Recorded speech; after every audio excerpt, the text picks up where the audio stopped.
yung aming quarter 4 na survey is all about the historical erosion of the trust of the President. So, and we term it as a crisis of trust. Yung pagtitiwala. Kasi sa politika ho, pag walang tiwala, mahirap pong i-convert sa approval o pagboto doon sa tao. So, ang pinaka-importante is really trust. At usually, pag midterm, meron ka na dyan mga legacy na ina-announce, nagawa ko na ito. Itong administrasyon na ito, walang maituro na legacy. Whether in terms of projects, in terms of programs, or even in terms of plans. Pag nakita mo yung graph na yun, talagang pababa. Yes. No? Kung ang iyong tiwala ay nawawala at na-erode, paano ka makakapagtrabaho, paano ang governance mo kung wala kang pinangkukunan ng lakas dahil naniniwala ang taong bayan. So yun yung critical doon.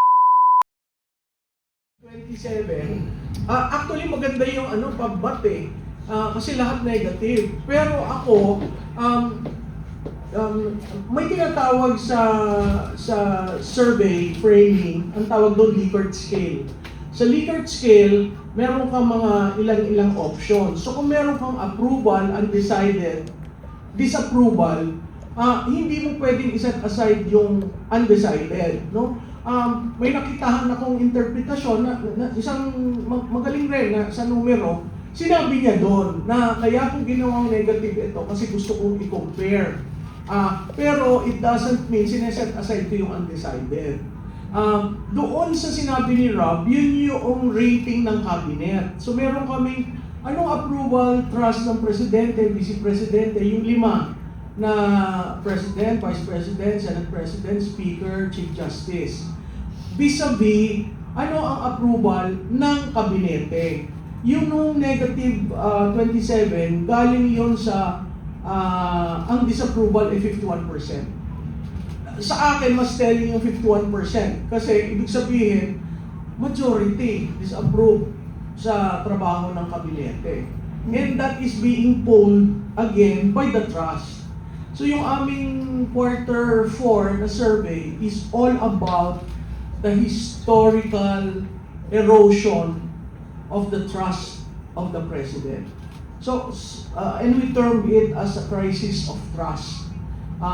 Yung pagtitiwala. Kasi sa politika ho, pag walang tiwala, mahirap pong i-convert sa approval o pagboto doon sa tao. So, ang pinaka-importante is really trust.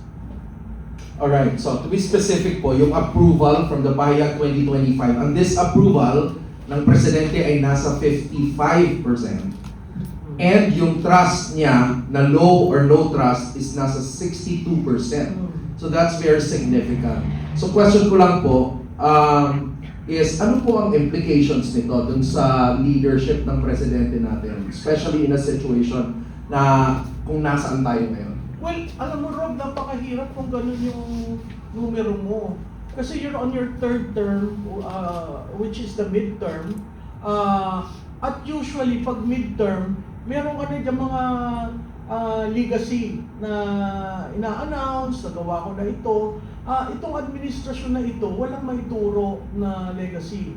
Whether in terms of projects, in terms of programs, or even in terms of plans. So kung ganun yun, coming from a 2025 election na hindi rin sila nakakonvert ng maayos, that would mean that his base is being eroded. And I specifically referred to you dun sa pro-administration, anti-administration. Pag nakita mo yung graph na yun, talagang pababa. Yes. No? Kung ang iyong tiwala ay nawawala at na-erode, paano ka makakapagtrabaho, paano ang governance mo kung wala kang pinangkukunan ng lakas dahil naniniwala ang taong bayan. So yun yung critical doon. Na pag kinorelate mo dun sa result tungkol sa flood control projects, hindi natutuwa ang taong bayan dun sa pag-handle ng flood control projects. Tinest pa nga namin dyan na kung hindi ka naniniwala, hindi mo na ba susuportahan o gusto mo bang makulong sila? So meron dyan combination na si Presidente at si Speaker. May mga ganun kami. So napakayaman ho nung, kung mahilig kayo sa numero, napakayaman ho nung quarter 4. Kasi yun talagang year end. At doon namin nakita yung trend na yung personal, very hopeful sila sa household level. Pero in terms of country, usually ho ang Pilipino, very positive yan, lalo na sa simula yung pag tinanong mo sila ng last quarter, sasabihin, sana magkakaroon ng maayos na Pilipinas sa susunod na taon, maayos ang ekonomiya, walang problema. Pero pag tiningnan mo ngayon, talaga na erosion. Hindi sila hopeful. Pero sa personal level, hopeful sila. Kasi may control sila sa personal level eh. Pero yung dun sa countrywide, yun may problema sila. And that reflects on the governance of this administration. Mas matindi yun, di ba? Mas matindi. Kasi ibig sabihin yung mga tao, kaya pa nila. Oo, kakayanin nila. Kakayanin pa nila. Kaya lang, wala na silang belief. Yes. In a sense nun sa governance na meron tayo. And significantly, pinapakita po ng result ng survey na ang Pilipinas, hindi na siya split country na parang 50-50. In fact, nandun yung pro-admin, nasa 13% na lang. Tapos, most people naging anti-admin na at 56%. That's very significant. Yung neutral at 31%. So, pag nung trinatrack namin, bakit namin yan tinatanong? Kasi yung pro-admin dati, pagka panalo, syempre malaki. Yun yung baluarte. Pero makikita mo, on a year-to-year basis, nawawala, lumilipat ng undecided, o yung iba, tumatalong ka agad sa opposition. Yun nga lang, ang problema kasi hindi klarado sino ba opposition.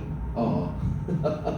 So, anyway, sige po, maraming salamat, babalikan po namin kayo. So, as I've said earlier, no, yung mga surveys are early warning sign. Nakikita natin yung trends and all.